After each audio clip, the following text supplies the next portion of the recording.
Hello friends, ఎలా ఉన్నారు? కృష్ణుడు ఏం చెప్తాడో తెలుసా? మన జీవితంలోకి ఎవ్వరు వచ్చినా సరే కారణంతోనే వస్తారు. కొంతమంది సంతోషాలు మిగులుస్తారు, కొంతమంది బాధల్ని మిగులుస్తారు, కొంతమంది కష్టాలని ఇస్తారు, మరికొంతమంది మోసం చేస్తారు. ఏది ఏం చేసినా అది కేవలం మన పూర్వజన్మల సుకృతం లేదా పూర్వజన్మల కర్మఫలం.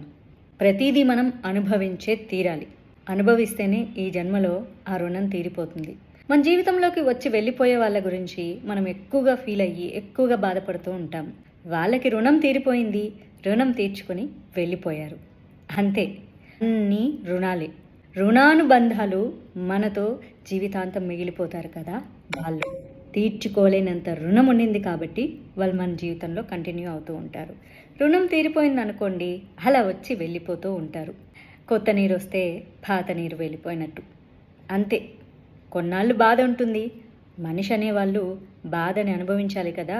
కృష్ణుడు మనిషిగా పుట్టినప్పుడు సాధారణ మనిషి ఎన్ని కష్టాలు పడతాడో అన్నీ పడ్డాడు. ఆయనే మనకి example. So stay happy, stay strong.